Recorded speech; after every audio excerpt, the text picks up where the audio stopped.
Hello guys, welcome to our YouTube channel English Urdu tutorial.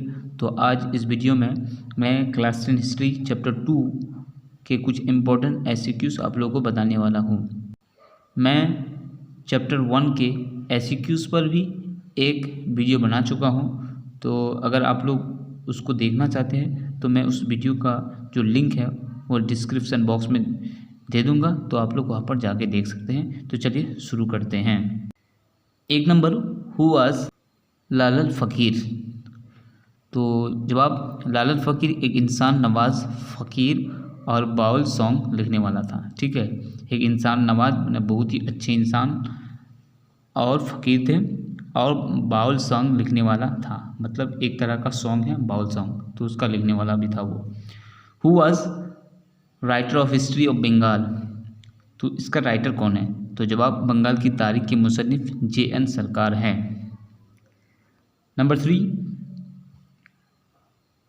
What was the name of Swami Vivekananda's theological doctrine.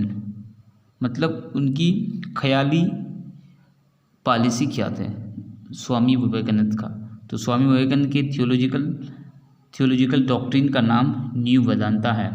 ठीक है। Fourth, who establish the प्रार्थना समाज। प्रार्थना समाज को किसने कायम किया था?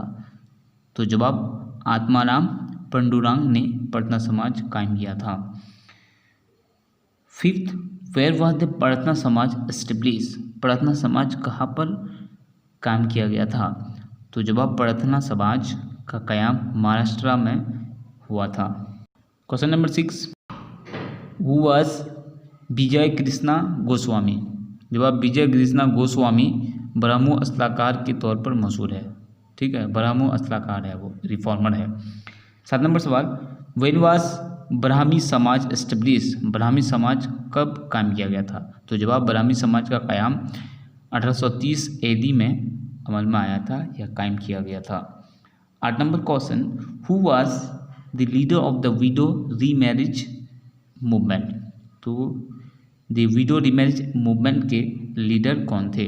तो जवाब, विवाह की दोबारा शादी की तहरीक के लीडर पंडित ईश्वरचंद्र विद्यासागर थे। 9 नंबर सवाल, when was the widow remarriage act introduce. तो विडो रीमैरिज एक्ट कब पास हुआ था, कब लागू किया गया था? तो जवाब, विडो रीमैरिज एक्ट 1856 ईस्वी या फिर AD में मुतारफ हुआ। 10 नंबर सवाल, who introduce the widow remarriage act. किसने विडो रीमैरिज एक्ट को कायम किया था या फिर लागू किया था? तो जवाब, गवर्नर जनरल लॉर्ड डलहौजी ने विडो रीमैरिज एक्ट को मुतारफ कराया था। 11 नंबर सवाल, who abolish the practices of sati. तो किसने सती जो रस्म है उसका खात्मा किया था? तो जवाब, लॉर्ड विलियम बेंटिक ने सती के मज़मूम रस्म का खात्मा किया था। 12 नंबर सवाल, when was the practice of Sati abolish by law. कब कानून के जरिए सती रस्म का खात्मा किया गया? तो जवाब, 1829 ईस्वी में कानून बनाकर सती का चलन ख़त्म किया गया था।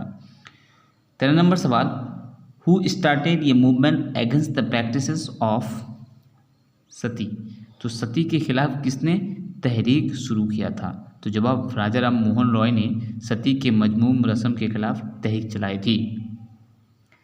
14 नंबर सवाल, who is known as first modern man of India. मतलब हिंदुस्तान के जदीद आदमी कौन है? तो जवाब, राजा राम मोहन रॉय को हिंदुस्तान का पहला मॉडर्न मैन कहा जाता है। ठीक है, बहुत ही इंपॉर्टेंट क्वेश्चन है जो अक्सर एग्जाम में आते हैं। Who was leader of young Bengal movement. Young Bengal movement का लीडर कौन था? तो जवाब, Henry Louis Vivian Derozio young Bengal तहरीक का बानी था। Who were known as the young Bengal. Young Bengal किसे कहा जाता है? तो जवाब, हेनरी लेविस वेवन डेरोजियो के मानने वाले को यंग बंगाल कहा जाता है। 17 नंबर सवाल, what were the aims of the young Bengal movement. Young Bengal movement के मकासद क्या थे? तो जवाब, यंग बंगाल तहरीक का मकसद समाजी रसूम और ख़राबियों को दूर करना, दूसरा है जात पात के खिलाफ आवाज़ बुलंद करना था। तो बहुत ही इम्पोर्टेंट क्वेश्चन है। 18 नंबर सवाल, name 2 followers of Derozio. Derozio के 2 मानने वालों के नाम बताओ, 2 पेरोकार के नाम बताओ। तो जवाब कृष्णा मोहन बंदोपाध्याय और पारी चंद्र मित्रा डिरोजियो के 2 पेरोकार थे। 19 नंबर सवाल, who establish the academic association. किसने एकेडमिक एसोसिएशन कायम किया था? तो जवाब हेनरी लेविस बेवन डिरोजियो।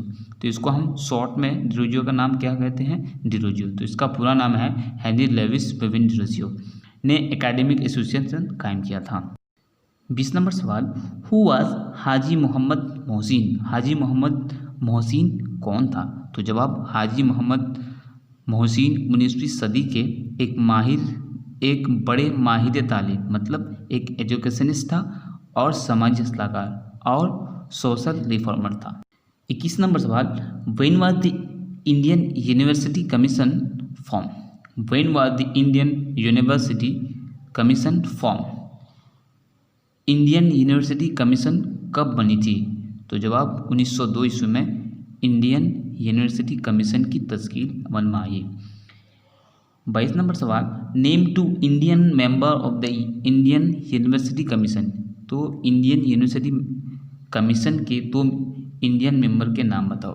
तो जवाब सर गुरुदास बंदोपाध्याय और सैयद हुस्न बलग्रामी इंडियन यूनिवर्सिटी कमीशन के 2 हिंदुस्तानी रुकन थे मतलब मेंबर थे। 23 नंबर सवाल, when was the Madras university established. Madras university कब कायम किया गया था? तो जवाब 1857 ईस्वी में मद्रास यूनिवर्सिटी का कायम अमल में आया। 24 नंबर सवाल, when was Sadler commission form. Sadler commission कब तश्कील हुई, कब बनाई गई थी? तो जवाब 1902 ईस्वी में एडी में सडलर कमीशन की तश्कील हुई थी। 25 नंबर सवाल, who was first Indian to dissect human body. तो किसने वो पहला हिंदुस्तानी कौन है जिसने चीरफाड़ सबसे पहले इंसानी जिस्म का चीरफाड़ किया था? तो जवाब मधुसूदन गुप्ता पहले हिंदुस्तानी हैं जिन्होंने इंसानी जिस्म की चीरफाड़ की थी। ठीक है। 26 नंबर सवाल, हु एस्टेब्लिश द बेथन स्कूल। बेथन स्कूल किसने कायम किया था? तो जवाब जॉन एलियट ड्रिंक वाटर बेथन ने बेथन स्कूल कायम किया था। तो ये शॉर्ट में हम क्या कहते हैं? बेथन। 37 नंबर सवाल, when was the school book society establish. School book society कब कायम की गई थी?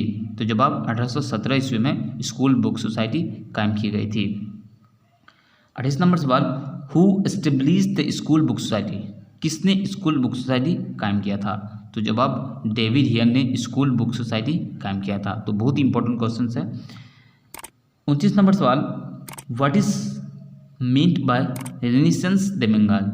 मतलब नई बेदारी या निशातुल सानिया का मतलब क्या है जो बंगाल में हुआ था? तो निशात सानिया का मतलब नया जन्म, नई बेदारी, नई सोच है। बंगाल में निशातुल सानिया से मुराद 19वीं सदी और 20वीं सदी की इब्तिदा में होने वाली समाजी असलाहत है। ठीक है, बहुत ही इंपॉर्टेंट क्वेश्चन है। आखिरी सवाल, where was the world religious conference held. World religious conference कहाँ पर मुनक़द हुई थी? तो जवाब अमेरिका के शहर शिकागो में वर्ल्ड रिलीजियस कॉन्फ्रेंस का इनेकाद हुआ था। तो मैंने आप लोगों को बताया चैप्टर 2 के जो भी इम्पोर्टेंट एसक्यूज़ है आप लोगों को इस वीडियो में बताया, और चैप्टर 1 के एसक्यू पर भी मैं एक वीडियो बनाया है। अगर आप लोग देखना चाहते हैं तो उसका लिंक मैं डिस्क्रिप्शन बॉक्स में दे दूंगा, तो आप लोग वहाँ पर जाके देख सकते हैं। अगर वीडियो अच्छी लगे तो लाइक करें और दोस्तों में ज़रूर शेयर करें, और इस तरह की वीडियो पाने के लिए हमारे चैनल को सब्सक्राइब कर दीजिए ताकि इस तरह की वीडियो आप लोगों तक पहुँचते रहे। So thank you for watching, thank you for listening, have a nice day.